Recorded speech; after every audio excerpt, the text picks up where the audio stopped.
প্রিয় শ্রোতা ও দর্শক মণ্ডলী, আসসালামু আলাইকুম। আপনাদের আমন্ত্রণ জানাচ্ছি মাধ্যমিকের শিক্ষার্থীদের জন্য বাংলাদেশ বেতার ঢাকা কেন্দ্র আয়োজিত বেতার বিতর্ক প্রতিযোগিতা 2026-এ। এই আয়োজনে সহযোগিতায় রয়েছে national debate federation Bangladesh, NDF-BT, যুক্তিতে গড়ি বাংলাদেশ এই প্রতিপাদ্যকে উপজীব্য করে আয়োজিত এই বিতর্ক প্রতিযোগিতা এখন যে বিতর্কটি অনুষ্ঠিত হবে তার বিষয় অনলাইন শিক্ষা কখনো প্রথাগত শ্রেণীকক্ষের বিকল্প হতে পারে না। বিষয়ের পক্ষে বলবেন সেনা পাবলিক স্কুল ও কলেজ সাভার এর বিতার্কিকরা এবং বিপক্ষে বলবেন অ্যাভারোজ ইন্টারন্যাশনাল স্কুল লালমাটিয়ার বিতার্কিকরা। শুরুতেই আমি দুই দলের বিতার্কিকদের পরিচয় করিয়ে দিচ্ছি। পক্ষ দল এর বিতার্কিকরা হচ্ছেন প্রথম বক্তা তাহসিন রঞ্জু তানহা, দ্বিতীয় বক্তা ফাইজা মাহাদিয়া তুবা, দলনেতা আফিয়া জাহিম অধরা। সহকারী বিতার্কিক হিসেবে থাকছেন শারাফ আঞ্জুম নওশিন এবং মোহাম্মদ অনেক। বিপক্ষ দল অর্থাৎ অ্যাভারোজ ইন্টারন্যাশনাল স্কুলের বিতার্কিকরা হচ্ছেন প্রথম বক্তা হিয়ান হাফিজ, দ্বিতীয় বক্তা আলামিন তাকিয়ান, দলনেতা তাহসিন আহমেদ।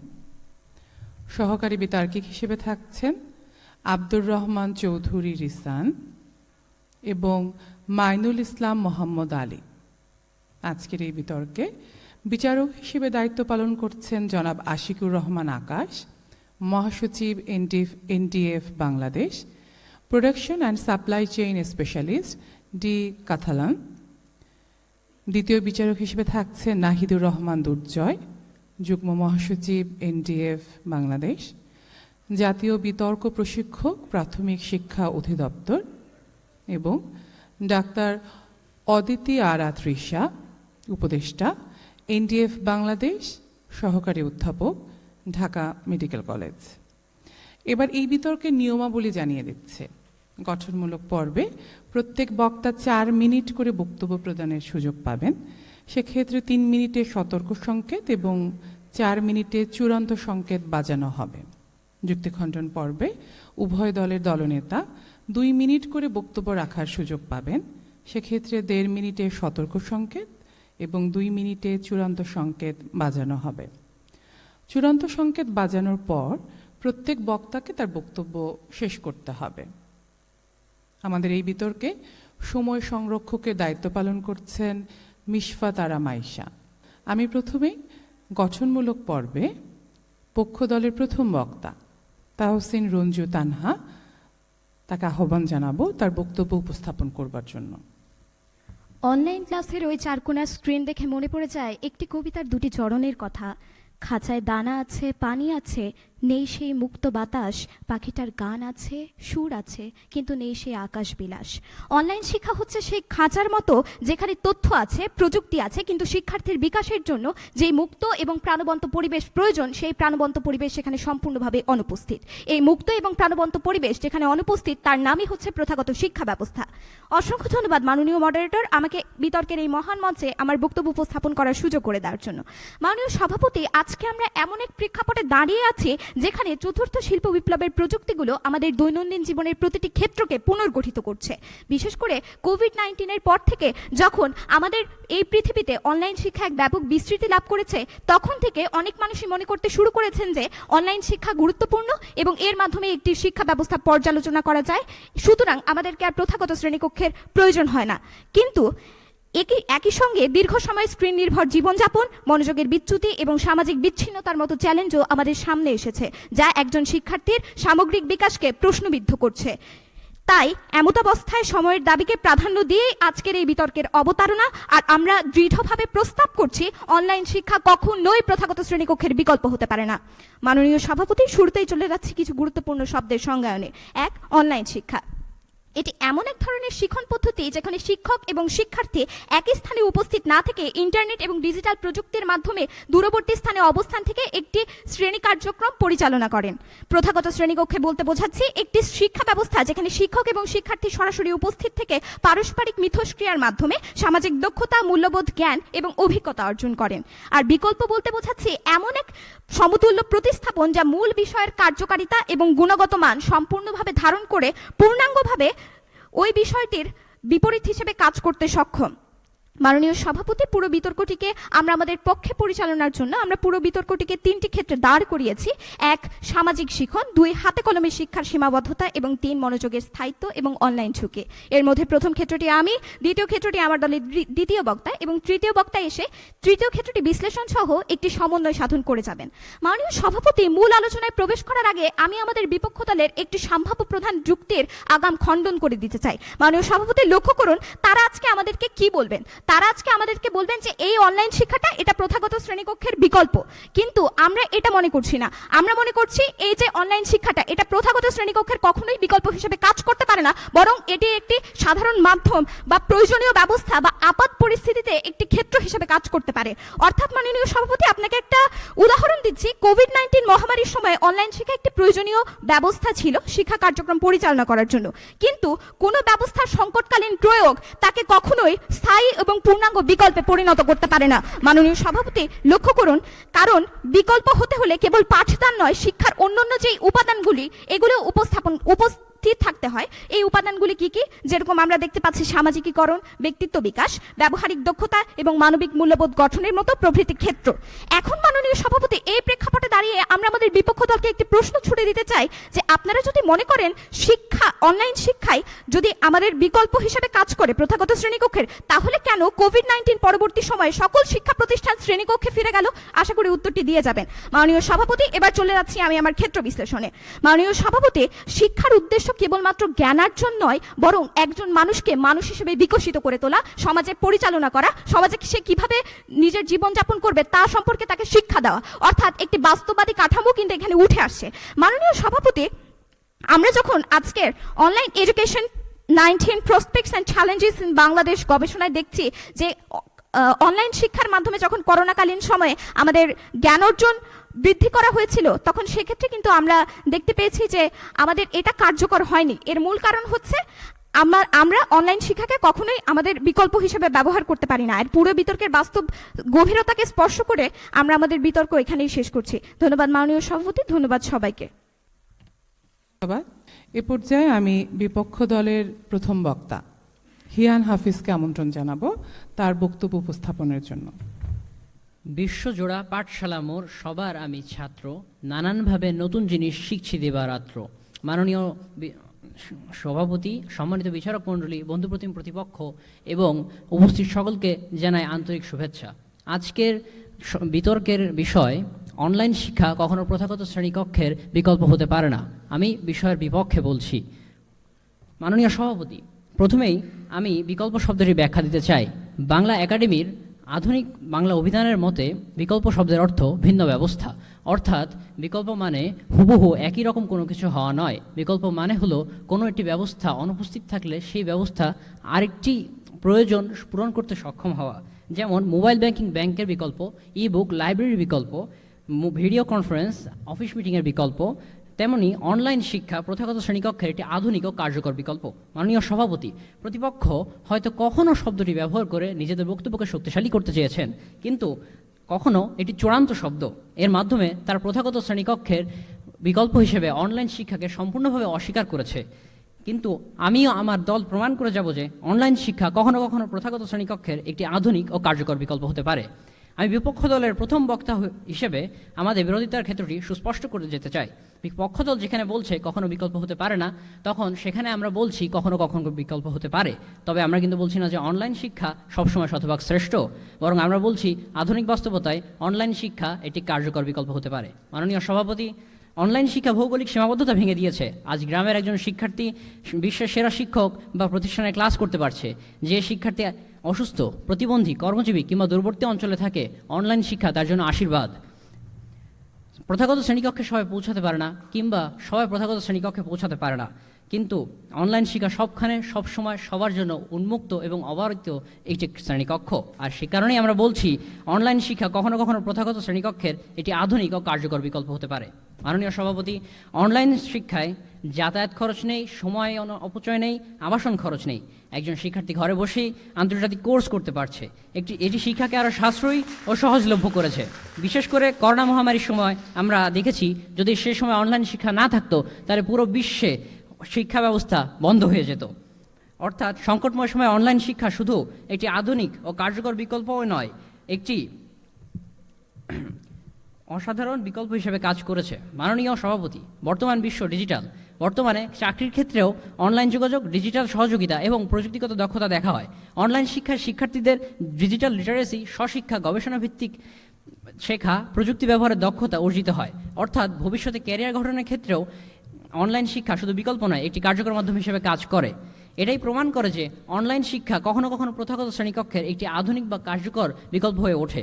মাননীয় সভাপতি, আগে আর্থিক সংকটের কারণে অনেক মেধাবী শিক্ষার্থীরা বিদেশে গিয়ে বিশ্বমানের শিক্ষা গ্রহণ করতে পারতো না, কিন্তু আজ একজন শিক্ষার্থী ঘরে বসে অনলাইনে আন্তর্জাতিক বিশ্ববিদ্যালয়ে কোর্স করছে। 4 দেয়ালের প্রথাগত শ্রেণীকক্ষের বাইরে এই অনলাইন শিক্ষা লক্ষ কোটি মেধাবীর আর্থিক সংকটের এক চমৎকার সমাধান করে দিয়েছে। এটি প্রমাণ করে যে বিভিন্ন সংকটে অনলাইন শিক্ষা একটি আধুনিক ও কার্যকর বিকল্প হিসেবে কাজ করেছে। মাননীয় সভাপতি, সবশেষে বলতে চাই, প্রযুক্তির যুগে শিক্ষার সংজ্ঞা বদলেছে। আজ শিক্ষা মানে শুধু বেঞ্চ টেবিল নয়, আজ শিক্ষা মানে সংযুক্তি, সহজলভ্যতা এবং জ্ঞান প্রাপ্তির স্বাধীনতা। এবং আমরা প্রমাণ করে যাব যে অনলাইন শিক্ষা কখনো কখনো প্রথাগত শ্রেণীকক্ষের একটি আধুনিক ও কার্যকর বিকল্প এবং কখনো কখনো সমমানের বা উন্নত বিকল্প হতে পারে। ধন্যবাদ মাননীয় সভাপতি, ধন্যবাদ সবাইকে। এ পর্যায়ে সেনা পাবলিক স্কুল ও কলেজ সাভার এর দ্বিতীয় বক্তা ফাইজা মাহাদিয়া তুবা তার বক্তব্য উপস্থাপন করবেন। Education is the kindling of a flame, not the filling of a vessel. Socrates. অর্থাৎ শিক্ষা হলো একটি প্রদীপকে প্রজ্বলিত করা, একটি ফাঁকা পাত্রকে স্রেফ তথ্য দিয়ে ভরিয়ে দেওয়া নয়। ধন্যবাদ মাননীয় সভাপতি, আজকের বিতর্কের এই মহান মঞ্চে আমাকে আমার বক্তব্য উপস্থাপনের সুযোগ প্রদানের জন্য। মাননীয় সভাপতি, আজকে পক্ষধারী বন্ধুরা শুরুতে বিকল্প শব্দটির পুনঃসংজ্ঞান করে গিয়েছেন। তারা বললেন যে আজকে বিকল্প বলতে তারা হুবহু এক জিনিস বোঝাচ্ছেন না। এখন প্রশ্ন হচ্ছে, বাস্তব পরিপ্রেক্ষিতে দাঁড়িয়ে আজকের প্রেক্ষাপটে বিকল্প দ্বারা আমাদের মাথায় কি আসছে? যখন বলা হচ্ছে যে অনলাইন শিক্ষা আমাদের শ্রেণীকক্ষের বিকল্প হচ্ছে, আমাদের মাথায় এই কথাটাই আসছে যে আজকে অনলাইন শিক্ষা আমাদেরকে এমন সকল সুবিধা প্রোভাইড করবে বা দিবে, যাতে করে আমাদের শ্রেণীকক্ষে আমরা যে সকল সুবিধা পেয়ে থাকি সে সকল সবকিছু আমি সেখানে উপস্থিত পাবো। প্রকৃতপক্ষে কিন্তু সেটা সম্ভব নয়, তাই কিন্তু সেটা দেখিয়ে দিতে পারেননি। এরপর তারা বললেন যে আজকে তারা করোনা মহামারীর উদাহরণ দিল। তারা বলেন যে কোভিড-19 সময় 2020 থেকে 2023 সালের পর্যন্ত তারা যে আমাদের যে মহামারীকালীন সময়টা ছিল, সেই সময় তারা এই আপৎকালীন টুল হিসেবে তারা এই অনলাইন শিক্ষাকে ব্যবহার করেছেন। এখন মাননীয় সভাপতি, প্রশ্ন হচ্ছে, আপৎকালীন যে টুল কিন্তু কখনোই একটা বিকল্প হতে পারে না। সেটা সর্বোচ্চ একটা সহায়ক টুল হতে পারে, কিন্তু একটা বিকল্প নয়। তারা ব্যাপারটাকে গুলিয়ে ফেলছেন। তারা তারপরে বললেন যে আজকে বিভিন্ন দূরবর্তী স্থানে অবস্থিত বিভিন্ন শিক্ষার্থীরা তাদের মূল জ্ঞান অর্জনের বিষয় হয়ে দাঁড়াচ্ছে অনলাইন শিক্ষা। তাদের কাছে আছে ডিস্টেন্স লার্নিং এর কথা তারা বিভিন্নভাবে উল্লেখ করে গিয়েছেন। এখন বলতে চাচ্ছি যে আজকে আপনি লক্ষ্য করুন, আজকে আপনি কি শিক্ষা দেবেন ডিস্টেন্স লার্নিং এর মাধ্যমে? আপনি দিতে পারবেন আর্টস, ল কিংবা এই টাইপের তাত্ত্বিক শিক্ষাগুলো। আজকে কারিগরি শিক্ষার ক্ষেত্রে আপনি কি করবেন মাননীয় সভাপতি? আজকে আপনি কি একটা ফিজিক্স, কমার্স কিংবা একটা রসায়নের ল্যাবের পরীক্ষা একটা 3D অ্যানিমেশন দ্বারা প্রতিস্থাপন করতে পারবেন? পারবেন না। আজকে আমি আমার পক্ষের এই যুক্তিটি স্ট্রংভাবে প্রতিস্থাপন করার জন্য আমি একটি ক্ষেত্র ব্যাখ্যা করছি, যেটি হচ্ছে হাতে কলমে শিক্ষার সীমাবদ্ধতা। মাননীয় সভাপতি, লক্ষ্য করুন, আজকে বিজ্ঞান, প্রযুক্তি কিংবা কারিগরি শিক্ষার মূল নীতি হচ্ছে অনুভূতি, ভুল, ত্রুটি এবং অভিজ্ঞতার মাধ্যমে জ্ঞান অর্জন করা। সেখানে সেটিকে কেমন একটি 3D অ্যানিমেশন দ্বারা আমরা প্রতিস্থাপন করবেন তা কিন্তু বলে যেতে পারছেন না। আজকে ধরুন, আজকে আমি ল্যাবে একটা পরীক্ষা করছি, অ্যাসিডের বিক্রিয়া করছি, সেই অ্যাসিডের বিক্রিয়া ভুল হচ্ছে, তারপরে আমি সঠিকভাবে তা আমার শিক্ষকের তত্ত্বাবধানে সঠিক করছি। আমার শিক্ষক তার তাৎক্ষণিক ভুলটি ধরিয়ে দিচ্ছেন। সেই সংশোধনী আমি একটা 3D অ্যানিমেশনে কিংবা একটা সিমুলেশনের মাধ্যমে, একটা অনলাইন ক্লাসের মাধ্যমে কি করে পাবো? আজকে এক্ষেত্রে একটি ইউনেস্কো এবং বিশ্ব ব্যাংকের যৌথ বৈশ্বিক শিক্ষা প্রতিষ্ঠান প্রতিবেদন স্পষ্ট করে বলে গিয়েছে যে কারিগরি বৃত্তিমূলক শিক্ষার ক্ষেত্রে অনলাইন বা দূর শিক্ষণ ব্যবস্থার কার্যকারিতা প্রথাগত ল্যাব ভিত্তিক কার্যকারিতার থেকে প্রায় 40% কম, যা কিন্তু উল্লেখযোগ্য বা আশঙ্কাজনক হারেই কম। এছাড়াও তারা আজকে আজকে তাদের কাছে একটা প্রশ্ন ছুড়ে দিচ্ছি, সেটা হচ্ছে যে শিক্ষা ব্যবস্থায় শিক্ষার্থীরা বাস্তব যন্ত্রপাতি, ল্যাবরেটরি, কর্মশালা এবং মানবিক মিথস্ক্রিয়ার অভিজ্ঞতা থেকে বঞ্চিত হচ্ছে, সেই শিক্ষা ব্যবস্থাকে আজকের এই মঞ্চে দাঁড়িয়ে তারা কি করে একটা বিকল্প হিসেবে দাবি করছে? উত্তর দিয়ে যাবেন। আজকে তাদের কাছে আরো একটি প্রশ্ন ছুড়ে দিচ্ছি। আজকে ধরুন যে আজকে একজন চিকিৎসক শুধুমাত্র অনলাইন শিক্ষায় শিক্ষিত হয়েছে, যে কোনোদিন তার প্রত্যক্ষ বা প্রথাগত শ্রেণীকক্ষে তার শিক্ষকের একটা ল্যাবরেটরিতে গিয়ে তার বাস্তব অভিজ্ঞতা অর্জন করেনি। আজকে তার কাছে কি আপনি শরণাপন্ন হবেন? হবেন না, কেননা আপনারাও জানেন যে আজকে অনলাইন শিক্ষা কখনোই প্রথাগত শ্রেণীকক্ষের বিকল্প নয়। মাননীয় সভাপতি, আজকে ঠিক এই পর্যায়ে এসে তাদের কাছে আমি আরো একটি তথ্য উল্লেখ করতে চাচ্ছি। তারা আজকে হয়তো বলবেন যে আজকে আমাদের অনলাইন ক্লাস বিভিন্ন ধরনের রিপিট ক্লাস করতে সুবিধা দিচ্ছে, বা একই ক্লাসে আমরা পুনরাবৃত্তি করতে পারছি, যেটা আসলে আমাদের প্রথাগত শ্রেণীকক্ষে সম্ভব নয়। এখন আমি বলতে চাচ্ছি যে আসলে কিন্তু এই ব্যাপারটিও একটা শ্রেণীকক্ষে কিন্তু একটা সিলেবাস শেষ করা একটা কারখানা নয়, বরং এটি একটি শৃঙ্খলা, সময়ানুবর্তিতা সহ সকল কিছু একটি জীবন্ত ধারক। আর সেই জীবন্ত ধারক কিন্তু একটা অনলাইন শিক্ষা বা যান্ত্রিকতা ছুঁয়ে দিতে পারে না। আজকে আমি শুরুতে যে বাণীটি বলেছি তার মূল বাক্যই হলো এটি, যে একটি শিক্ষা হলো মশালকে প্রজ্বলিত করা। আপনি লক্ষ্য করুন আজকে একটা অনলাইন শিক্ষার যান্ত্রিকতা কিন্তু একটা শিশুর সুপ্ত প্রতিভার মশালটিকে স্পর্শ পর্যন্ত করতে পারে না। সেই জায়গায় একটা প্রথাগত শ্রেণীকক্ষে আমরা দেখতে পাই যে আজকে একজন শিক্ষক তার ছাত্রের চোখের দিকে তাকিয়ে তার সুপ্ত প্রতিভাকে বিকশিত করছে। সুতরাং আজকের এই মঞ্চে দাঁড়িয়ে বলতে চাই যে আসলে অনলাইন শিক্ষা কখনোই প্রথাগত শ্রেণীকক্ষের বিকল্প হতে পারে না। ধন্যবাদ। এ পর্যায়ে বিপক্ষ দলের দ্বিতীয় বক্তা আলামিন তাকিয়ান তার বক্তব্য উপস্থাপন করবেন। মাননীয় সভাপতি, বিজ্ঞ বিচারক মণ্ডলী এবং যারা শুনছেন সকলকে ধন্যবাদ। আজকের বিতর্কের বিষয় অনলাইন শিক্ষা কখনো প্রথাগত শ্রেণীকক্ষের একটি কার্যকর বিকল্প হতে পারে না, এই বিষয়ের বিপক্ষে বলছি। আমার দলের প্রথম বক্তা ইতিমধ্যে প্রমাণ করে গেছেন যে অনলাইন শিক্ষা প্রথাগত শ্রেণীকক্ষের কার্যকর বিকল্প হতে পারে। এখন প্রতিপক্ষ বলেছেন যে অনলাইন শিক্ষায় শিক্ষক আর শিক্ষার্থীর মধ্যে সম্পর্ক দুর্বল হয়, কিন্তু আমি বলবো বর্তমান প্রযুক্তি সেই দূরত্বটাকে অনেকটাই কমিয়ে দিয়েছে। Live class, video conference, online mentoring, breakout room, digital সহযোগিতা সবই এখন বাস্তব। আর অনেক সময় একটি লাজুক শিক্ষার্থীও অনলাইন ক্লাসের বেশি সচ্ছল হয়ে ওঠে, কারণ সে ভার্চুয়ালি প্রশ্ন করতে বেশি স্বাচ্ছন্দ্য বোধ করে। মাননীয় সভাপতি, প্রতিপক্ষ হয়তো বলবেন অনলাইন শিক্ষায় কোনো শৃঙ্খলা নেই, কিন্তু বাস্তবতা হলো অনলাইন শিক্ষা শিক্ষার্থীকে সম্মানিত হতে শেখায়। সময়সূচি মেনে চলা, নিজে গবেষণা করা, নিজে শেখা, এসব দক্ষতা আধুনিক শিক্ষার একটি অনেক গুরুত্বপূর্ণ অংশ, এবং অনলাইন শিক্ষায় সেইগুলোই শেখায় একটা শিক্ষার্থীকে। তাই আমরা অনায়াসে বলতে পারি যে অনলাইন শিক্ষা প্রথাগত শ্রেণীকক্ষের একটি কার্যকর বিকল্প। মাননীয় সভাপতি, আমরা যদি বিশ্বের চারদিকে তাকাই তাহলে দেখতে পাবো বিশ্বের নামকরা সকল বিশ্ববিদ্যালয় অনলাইন কোর্স চালু করেছে। বহু আন্তর্জাতিক ডিগ্রি এখন অনলাইন ভিত্তিক, কর্পোরেট প্রশিক্ষণ, পেশাগত সার্টিফিকেশন, দক্ষতা উন্নয়ন সব এখন অনলাইনে হচ্ছে। যদি অনলাইন শিক্ষা কার্যকর না হতো তাহলে বিশ্বের সেরা প্রতিষ্ঠানগুলো কখনো এটাকে স্বীকৃতি দিত না। আর এইভাবেই প্রমাণিত হয় যে অনলাইন শিক্ষা প্রথাগত শ্রেণীকক্ষের একটি কার্যকর বিকল্প হতে পারে। মাননীয় সভাপতি, আমি এখন একটি গুরুত্বপূর্ণ বাস্তবতা তুলে ধরতে চাই। করোনা মহামারীর সময় স্কুল, কলেজ, বিশ্ববিদ্যালয় সবই বন্ধ ছিল। তখন কি হয়েছিল? তখন অনলাইন শিক্ষায় সারা পৃথিবীর শিক্ষা ব্যবস্থাকে চালু রেখেছিল মাননীয় সভাপতি। আর এইভাবেই আমরা বুঝতে পারি যে অনলাইন শিক্ষা বাস্তব পরীক্ষায় তার পাওয়ার দেখিয়ে গেছে অলরেডি। মাননীয় সভাপতি, প্রতিপক্ষ হয়তো বলবেন সব শিক্ষার্থী প্রযুক্তির সুবিধা পায় না, কিন্তু আমি বলবো এটা অনলাইন শিক্ষার দুর্বলতা নয়, এটি অবকাঠামোগত বৈষম্যের সমস্যা। এক সময় সারা দেশে বিদ্যুৎ ছিল না, তখন কি আমরা বিদ্যুতের প্রয়োজনকে অস্বীকার করেছি? বরং প্রযুক্তির প্রসার বাড়িয়ে আমরা সেই সমস্যার সমাধান করেছি। মাননীয় সভাপতি, আমরা প্রয়োজনের প্রথাগত শ্রেণীকক্ষের বিকল্প হিসেবে অনলাইন শিক্ষা বিস্তারের কথা বলছি, এবং আমরা প্রমাণ করে দিয়েছি যে অনলাইন শিক্ষা প্রথাগত শ্রেণীকক্ষের একটি কার্যকর এবং আধুনিক বিকল্প হতে পারে। মাননীয় সভাপতি, আজকের আধুনিক বিশ্বে একজন শিক্ষার্থী কখনো বই মুখস্থ করে স্বশিক্ষিত এবং সফল হতে পারে না। তাকে হতে হবে তথ্য নির্ভর, প্রযুক্তি সচেতন এবং স্বশিক্ষিত বৈশ্বিক নাগরিক, এবং অনলাইন শিক্ষা সেই সুযোগটাকেই তৈরি করে দিচ্ছে। এবং তাই আমরা বারবার বলছি যে অনলাইন শিক্ষা প্রথাগত শ্রেণীকক্ষের একটি কার্যকর বিকল্প হতে পারে। মাননীয় সভাপতি, অতএব আমরা বলছি না যে অনলাইন শিক্ষার সবকিছু নিখুঁত এবং সবার জন্য কল্যাণকর, কিন্তু নিশ্চিতভাবে বলতে পারি যে নিঃসন্দেহে এটি প্রথাগত শ্রেণীকক্ষের একটি কার্যকর, বাস্তবসম্মত এবং আধুনিক বিকল্প। ধন্যবাদ মাননীয় সভাপতি, ধন্যবাদ সবাইকে। আমরা এ পর্যায়ে সেনা পাবলিক স্কুল ও কলেজ সাভারের দলনেতা আফিয়া জাহিম অধরা তার বক্তব্য শুনব। বিশ্বজোড়া পাঠশালা মোর সবার আমি ছাত্র, নানানভাবে নতুন জিনিস শিখছি দিবারাত্র। মাননীয় সভাপতি এবং বিজ্ঞ বিচারক মণ্ডলী, আজকে আমাকে বিতর্কের এই মহান মঞ্চে বক্তব্য প্রদানের সুযোগ করে দেওয়ার জন্য অসংখ্য ধন্যবাদ। মাননীয় বিচারক মণ্ডলী, আজ প্রতিপক্ষ দলের প্রথম বক্তা এই কবিতার দুটি লাইন দিয়ে তারা বক্তব্য শুরু করলেও সেটি কিভাবে তাদের পক্ষে যায় তার কোনো সমন্বয় তারা দেখিয়ে যেতে পারলেন না, সেটা আমি বলছি। কবি সুনির্মল বসুর এই পঙ্কুক্তি দিয়ে যে শিক্ষা কোনো বিচ্ছিন্ন প্রক্রিয়া নয় তা স্পষ্টত প্রমাণিত হয়।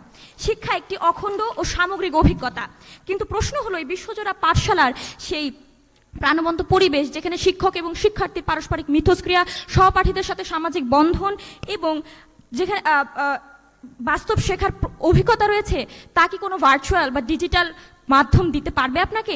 আজকে আমাদের দলের প্রধান অবস্থান হচ্ছে অনলাইন শিক্ষা প্রযুক্তিগতভাবে তথ্যের দুয়ার খুলে দিলেও তা কখনোই প্রধান বিকল্প হিসেবে কাজ করতে পারে না। মাননীয় সভাপতি, প্রথমে আমি চলে আসি প্রতিপক্ষ দলের কিছু যুক্তি খণ্ডনে।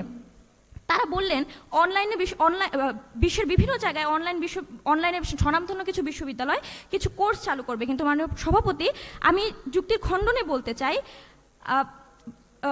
ইউএস ডিপার্টমেন্ট অফ এডুকেশন এবং এনবিআর এর যৌথ উপাত্ত স্পষ্ট বলছে, প্রথাগত শ্রেণীকক্ষের তুলনায় অনলাইন শিক্ষায় শিক্ষার্থীদের কোর্স সম্পন্ন করার হার 6.7% এবং ড্রপ আউট বা অনুত্তীর্ণ হওয়ার হার আশঙ্কাজনকভাবে বেড়েছে। মানে সভাপতি, এই ক্ষেত্রে কিভাবে অনলাইন শিক্ষা বিকল্প হিসেবে দাঁড়িয়েছে তা তারা বলতে পারলেন না।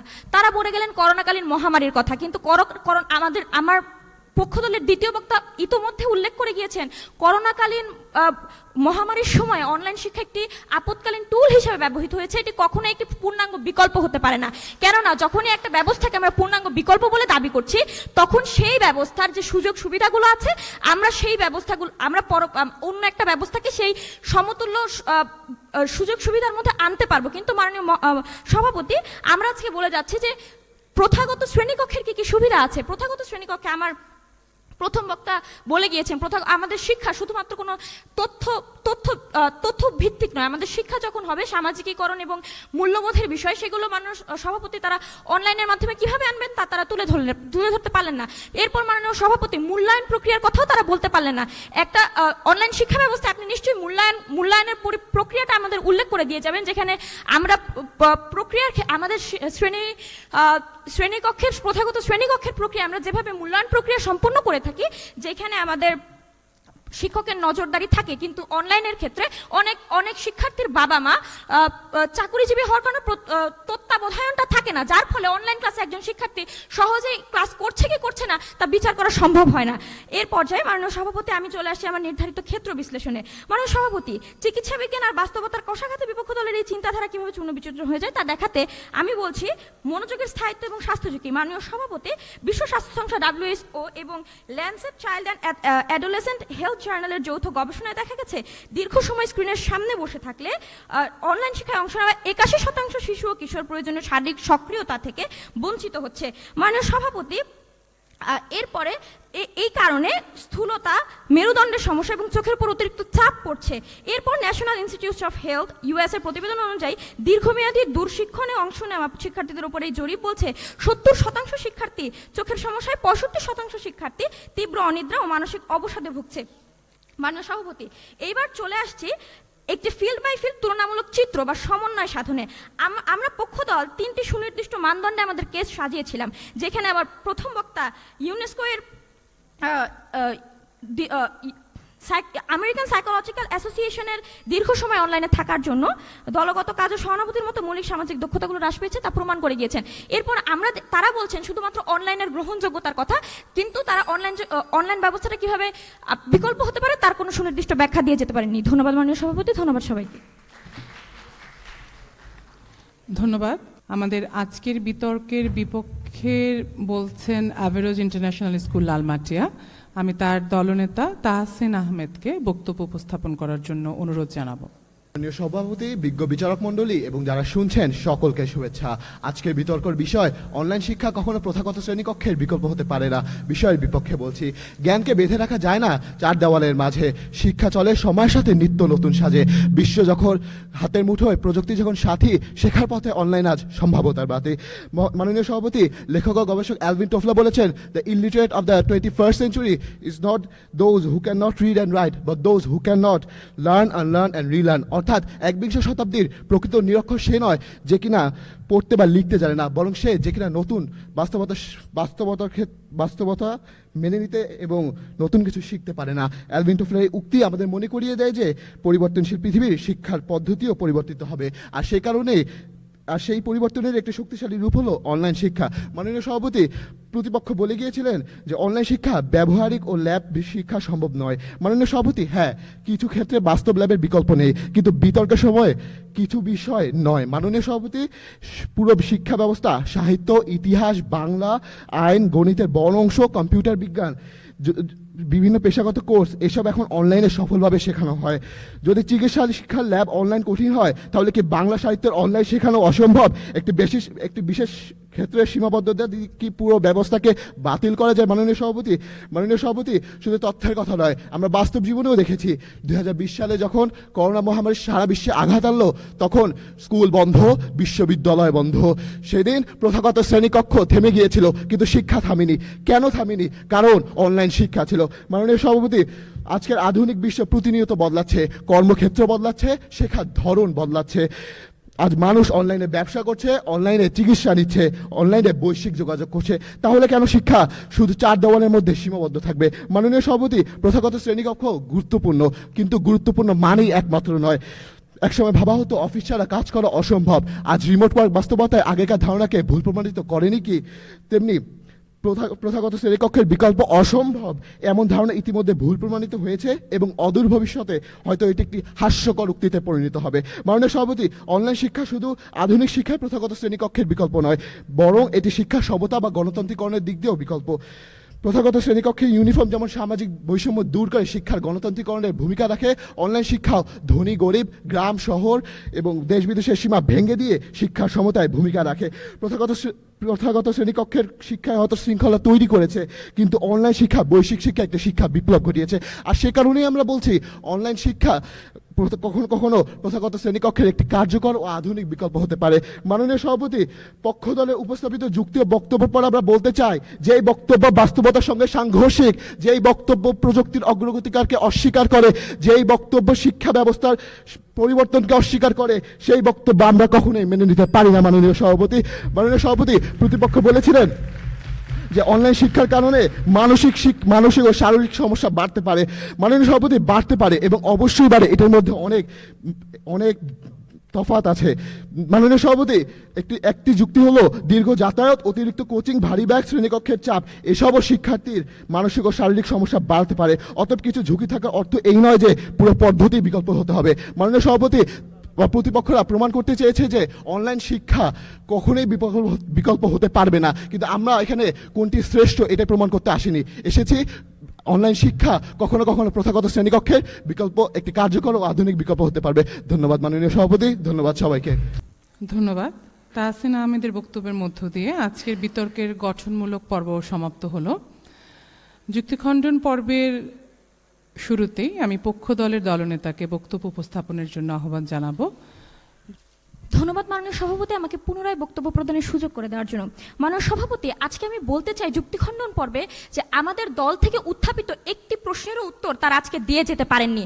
আমরা আজকে প্রশ্ন করেছি আপনি অনলাইন শিক্ষায় কি করে কারিগরি শিক্ষা বা হাতে কলমে শিক্ষার ব্যবস্থা তৈরি করবেন, তারা বলে যেতে পারেননি। মাননীয় সভাপতি, তারা বললেন সময়সূচির কথা, কিন্তু মাননীয় সভাপতি, অনলাইন শিক্ষা ব্যবস্থার যে সময়সূচি এবং আমাদের কারিগরি শ্রেণীকক্ষের যে সময়সূচি, তা মাননীয় সভাপতি লক্ষ্য করুন। আমরা যখন একটি শ্রেণীকক্ষে বা আমরা যদি প্রতিনিয়ত যে শ্রেণীকক্ষে গিয়ে পাঠ গ্রহণ করি, সেখানে সময়সূচি শৃঙ্খলা একটি বজায় থাকে, কিন্তু অনলাইন মাধ্যমে যখন আপনি শিক্ষা গ্রহণ করবেন সেই ক্ষেত্রে আমাদের বিলাসিতা তৈরি হয়। আমরা আদৌ অনলাইন ক্লাসে অংশগ্রহণ করছি কিনা সেটা কিভাবে নিশ্চিত করবেন সেটাও তারা জানিয়ে যেতে পারেননি। মাননীয় সভাপতি, তারা শুধুমাত্রই বলে গেলেন করোনার সময় করোনা মহামারীর সময় কিভাবে অনলাইন শিক্ষা আমাদের শিক্ষা ব্যবস্থাটাকে সচল রেখেছিল। মাননীয় সভাপতি, লক্ষ্য করুন, সচল রাখার বিকল্প হওয়া কখনোই এক কথা নয়। যখন করোনা মহামারী ছিল, আমরা ইতিমধ্যেই বলে গিয়েছি, এটি শুধুমাত্র একটা বিকল্প, এটি শুধুমাত্র একটা টুল ছিল, আপত্তারণাকারী টুল ছিল। যখন আমরা করোনা মহামারীকারী সময় এসেছে, তখন মাত্র আমরা সাময়িক সময়ের জন্য অনলাইন শিক্ষা ব্যবস্থাটাকে গ্রহণ করেছিলাম, কিন্তু এটা কখনোই পূর্ণাঙ্গ বিকল্প হতে পারে না। মাননীয় সভাপতি, আমরা বলে গিয়েছি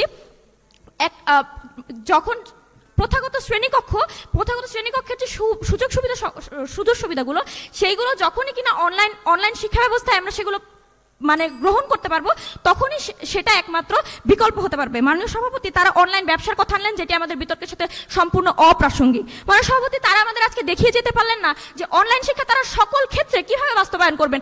আজকে যখন আমাদের তৃতীয় বিশ্বের মতো বাংলাদেশে মানুষ এখনো মৌলিক চাহিদা সম্পূর্ণ ভালো মতো পূরণ করতে পারছে না, সেখানে তারা অনলাইন ব্যবস্থাকে কিভাবে সর্বস্তরে প্রমাণ করবে। মাননীয় সভাপতি, তারা শুধুমাত্রই আজকে বলে গেলেন যে বিকল্প হতে পারে, কিন্তু সেটা মহামারীর সময়। আমরাও সেটাই বলছি যে শুধুমাত্র মহামারীর সময় এটাকে আপত্তারণাকারী টুল হতে পারে, কখনোই পূর্ণাঙ্গ বিকল্প নয়। ধন্যবাদ মাননীয় সভাপতি, ধন্যবাদ সবাইকে। বিপক্ষের দলনেতা তাহসিন আহমেদ যুক্তি খণ্ডন করবেন। ধন্যবাদ মাননীয় সভাপতি।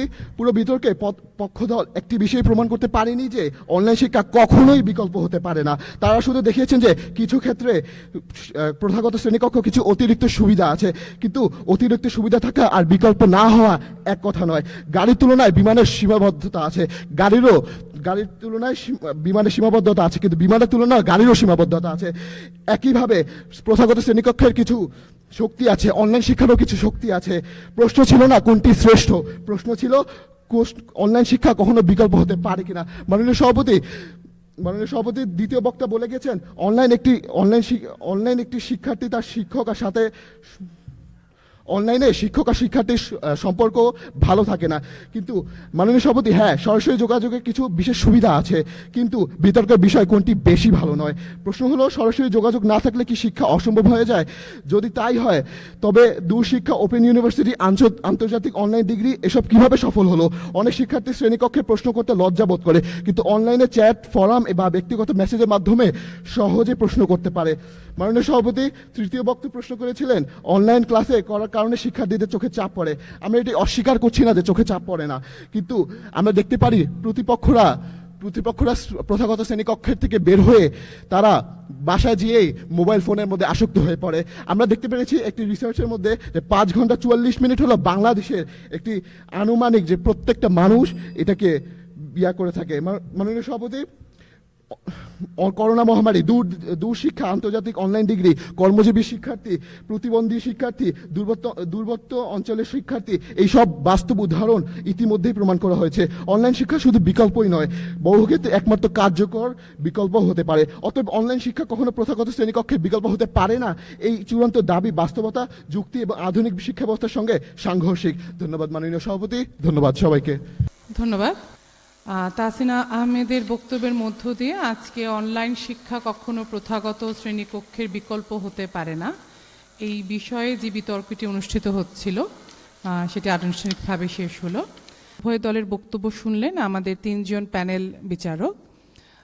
আমি এখন বিচারকদের কাছে যাব। প্রথমেই আহ্বান জানাচ্ছি জনাব আশিকুর রহমান আকাশকে আজকের বক্তাদের বক্তব্যের ওপর কিছু বলার জন্য। ধন্যবাদ মাননীয় সভাপতি আমাকে কিছু বলার সুযোগ প্রদানের জন্য। প্রথমেই ধন্যবাদ জানাচ্ছি পক্ষ এবং বিপক্ষ দুইজনকেই। আপনারা বেশ সময় নিয়ে প্রিপারেশন নিয়ে এসেছেন। আমরা একটি প্রাণবন্ত বিতর্ক দেখেছি।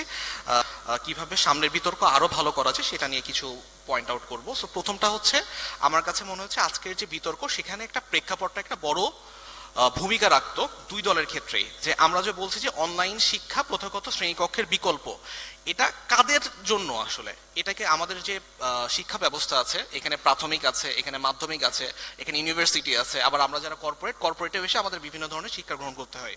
সো আমার কাছে ক্লাসিফিকেশনটা পাইনি। আমার কাছে মনে হয়েছে যে ক্লাসিফিকেশনটা থাকলে দুই দলের জন্যই হয়তো গ্রাউন্ডটা আরো বেশি স্টাবলিশ হতে পারতো, যে আমি ঠিক এদের প্রেক্ষাপটে বলতেছি যে এটা সম্ভব, এটা হয়তো প্রাথমিক না, এটা হয়তো মাধ্যমিক, এটা হয়তো মাধ্যমিক না, এটা হয়তো কর্পোরেট, হোয়াট এভার, প্রেক্ষাপটটা একটা গুরুত্বপূর্ণ ভূমিকা পালন করতে পারতো। সেকেন্ডটা হচ্ছে আপনারা তো জানেন যে আমরা যখন বিতর্ক করছি এবং এটি একটি সনাতনী বিতর্ক, এটি একটি পার্লামেন্টারি ডিবেট না। সো সনাতনী বিতর্কে প্রত্যেকটা বক্তার আলাদা আলাদা দায়িত্ব আছে এবং আমরা চাই যে আপনাদের দায়িত্ব থেকে জায়গা থেকে সেই দায়িত্বগুলো পালন করবেন। সো যখন আপনাদের একজনের বক্তব্যে এই দায়িত্বগুলো পালন করা না হয় সেই জায়গা থেকে কিন্তু আপনার বিতর্কে আপনি পিছিয়ে পড়েন। যেখানে আপনার সংজ্ঞা দেওয়ার কথা আপনি যদি সেখানে সংজ্ঞা না দেন তখন আপনি পিছিয়ে পড়েন। ওকে, আরেকটা যেটা হচ্ছে যে দায়িত্ব বন্টন কে কি করবে এটাও যদি সুস্পষ্টভাবে বলে দেওয়া হয় পরবর্তীতে আমাদের একটা ফ্রেম পাই যে পরবর্তী বক্তারা এভাবে বলবে বা ডিবেটটা আপনাদের দল থেকে এভাবে হবে। সো এখানেও একটু খেয়াল রাখবেন। এরপরে থার্ড যেটা আসে সেটা হচ্ছে টাইম ফ্রেমটা। আমাদের অর্পিত দায়িত্ব সেটা পালন করার জন্য আমরা কতটুকু সময় পাবো এবং কতটুকু সময় নিয়ে সেটা বক্তব্য দেবো, এটা একটি গুরুত্বপূর্ণ। এক্সাম্পল দিই, ধরেন আপনার জন্য অর্পিত দায়িত্ব পালনের জন্য আপনি 20 সেকেন্ড সময় মানে ব্যয় করলেন 4 মিনিটের ভেতর, তাহলে আপনার যে অর্পিত দায়িত্বের যে একটা বড় একটা নাম্বার আছে সেখানে কিন্তু আপনি পিছিয়ে যাবেন। আবার আপনার সমন্বয়, আমরা তৃতীয় বক্তার কাছ থেকে সমন্বয় চাই। আপনি 4 মিনিট শেষে যদি সমন্বয় শুরু করেন তাহলে আসলে সমন্বয়টা কতটুকু থাকে। সো আমি একটু সবাইকে রিকোয়েস্ট করবো যে প্রত্যেক বক্তা যখন বক্তব্য দিতে যাবেন আপনাদের কোন বক্তার দায়িত্বটুকু কি এবং আপনি কোন দায়িত্ব পালনের জন্য কতটুকু সময় ব্যয় করবেন এটি আলাদাভাবে ডিফাইন করবেন এবং চেষ্টা করবেন সেটার ভেতর থেকে আসতে। আর সবার প্রতি রিকোয়েস্ট থাকবে অবভিয়াসলি 4 মিনিট খুব বেশি সময় না, 4 মিনিট যাতে পুরোটা বলতে পারেন সেই প্রিপারেশনটা নিয়ে আসবেন। এরকম অনেক সময় হয় যে মাথা ব্লাইন্ড হয়ে যায়, আমরা নতুন কথা খুঁজে পাচ্ছি না। ট্রাই করবেন পেছনে যে কথাগুলো বলেছেন আবার রিপিট করতে, but before ending the time আপনারা শেষ করবেন না, ঠিক আছে? সো পরবর্তী বিতর্কে আপনাদের আরো ভালো হবে। দুই দলকে শুভকামনা, ধন্যবাদ। ধন্যবাদ জনাব আশিকুর রহমান আকাশকে তার সুন্দর পর্যালোচনার জন্য। আশা করি আমাদের যারা বিতার্কিক আছেন তারা যেই বিষয় বিচারক দৃষ্টি আকর্ষণ করেছেন সেটা ভবিষ্যৎ বিতর্কের সময় খেয়াল রাখবেন। এ পর্যায়ে আমাদের আরেকজন বিচারক ছিলেন জনাব নাহিদুর রহমান দুর্জয়, যুগ্ম মহাসচিব এনডিএফ বাংলাদেশ। আমি তাকে অনুরোধ জানাবো আজকের বিতার্কিকদের বক্তব্যের উপর কিছু বলার জন্য। ধন্যবাদ। আমরা চমৎকার একটি বিতর্ক তো দেখলাম এবং দুটো দল এমনভাবে তাদের যুক্তি এবং কারণগুলো দেখানোর চেষ্টা করছিল যেটা আসলেই প্রমাণ করছিল আমরা এই যে সমস্যাটি রয়েছে, অনলাইন শিক্ষা ত্রুটি রয়েছে, আবার এদিকে প্রথাগত যে আমাদের শ্রেণীকক্ষ সেখানেও কিন্তু আমাদের বেশ কিছু সমস্যা রয়েছে। তো সেই সমস্যা থেকে কিভাবে আমরা উত্তরিত হতে পারি সেই সমস্যার সমাধানগুলো একটু খোঁজার চেষ্টা করছিলাম এই বিতর্কের মাধ্যমে। তো আমরা আসলে সমস্যার সমাধান খোঁজার চেষ্টা না করে আমরা যখন আটকে থাকি কখনো হতে পারে, আমার ঠিক এই সময়টাতে মনে পড়ে যাচ্ছিল একটি বিখ্যাত কবিতার লাইন, অর্থাৎ কেউ কথা রাখেনি, কখনো হয়তো আমি পারবো, বাবা আমাকে বলেছিল কাঁধ ছুঁয়ে। তো এই যে বিতর্কের ক্ষেত্রে কখনো হতে পারে, আমি মনে করি, আমরা মনে করছি, এই কথাগুলো বিতর্কে সম্ভবত কোনো ধরনের যুক্তিকে প্রমাণের জন্য কাজে লাগে না। তো আমরা যদি বাস্তবিক অর্থ প্রকাশ করতে চাই তাহলে কিন্তু আমাদেরকে একেবারে টু দা পয়েন্টে কথা বলতে হবে, যেটা আমাদের আগের বিচারক মহোদয় বলেছেন খুব চমৎকারভাবে। প্রত্যেক বক্তার যে ত্রুটিগুলো ছিল সেই ত্রুটিগুলো একটু দেখিয়ে দেওয়ার চেষ্টা করেছেন। আমরা আসলে এই সনাতনী বিতর্কে নিয়মের বাইরে যাওয়ার সুযোগটা খুব কম। প্রথম বক্তার কাছ থেকে পরবর্তী বক্তাদের সম্পূর্ণ বক্তব্যের একটা রূপরেখা আমরা পেয়ে যাই। তো সেই জায়গাটা যদি আমাদের কাছে মিসিং থাকে তাহলে কিন্তু আমরা শেষ পর্যন্ত বিতর্ক কোন দিকে যাচ্ছে সেটার ধারণা পাবো না এবং বিতর্কটি লাগবে আমাদের কাছে অনেক বেশি অসংলগ্ন। তো আমরা চাইবো যে বিতর্ক কোনো একপাক্ষিক প্রতিযোগিতা নয়, এটা দলগত কাজ। আমরা দলগত সমন্বয়ের মাধ্যমে যদি এটাকে আরো ভালো করতে পারি তাহলেই দেখবো যে আমরা আসলে সমস্যার সমাধানের সাথে সাথে যুক্তিকে প্রতিষ্ঠিত করতে পেরেছি এবং যুক্তির রঙে আমরা আমাদের সমাজের সকল সমস্যাকে দূর করতে পারবো। তো বাংলাদেশ বেতারকেও ধন্যবাদ জানাচ্ছি এত চমৎকার আয়োজনের জন্য। দুটো দলের জন্যই রইল অনেক শুভকামনা। ধন্যবাদ। ধন্যবাদ। আজকের ফলাফলও চলে এসছে। আজকের বিচারকদের মতামত অনুসারে বিজয়ী দল হচ্ছে পক্ষ দল, সেনা পাবলিক স্কুল ও কলেজ সাভার। আজকের শ্রেষ্ঠ বক্তা, সেটিও একটু আনইউজুয়াল, সাধারণত হয় না এই পর্যায় থেকে, বাট শ্রেষ্ঠ বক্তা হচ্ছে পক্ষ দলের প্রথম বক্তা তাহসিন রঞ্জু তানহা। উভয় দলের বিতার্কিককে এবং বিজয়ী দলকে অনেক অনেক শুভকামনা, অভিনন্দন। আজকের সুপ্রিয় যারা শ্রোতা বন্ধুরা আছেন, আপনারা এতক্ষণ উপভোগ করলেন বাংলাদেশ ন্যাশনাল ডিবেট ফেডারেশনের সহযোগিতায় বাংলাদেশ বেতার ঢাকা কেন্দ্রের আয়োজনে মাধ্যমিকের শিক্ষার্থীদের নিয়ে আয়োজিত বেতার বিতর্ক প্রতিযোগিতা 2026। ধন্যবাদ সবাইকে।